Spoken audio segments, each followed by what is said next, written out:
আজ আমাদের একটা বড় আনন্দের এই খুশির দিনে আমরা সবাই চলে এসেছি আমার ভাইজির শ্বশুরবাড়িতে দত্তপুকুর।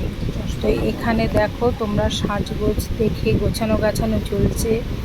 দায়িত্বে আছে আমার ভাইপো বউ, রিমা, আমার ভাইপো, ওরা এগুলো গোছাচ্ছে। সুন্দর করে খাওয়ার আয়োজন হচ্ছে।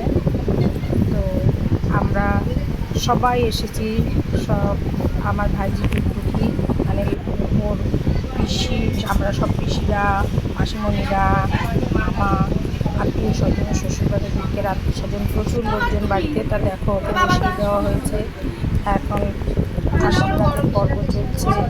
সবাই আমরা একে একে ওকে আশীর্বাদ করছি, ওর মনের সকল আশা যেন পূর্ণ হয়, সব কিছু যেন সুন্দরভাবে ঈশ্বর মিটিয়ে দেন, এটাই ঈশ্বরের কাছে প্রার্থনা। ও ভালো থাকুক, সুস্থ থাকুক, বেবিটা যেন সুস্থ সুন্দরভাবে জন্ম নেয়, সেটাই আমাদের সবার আশীর্বাদ।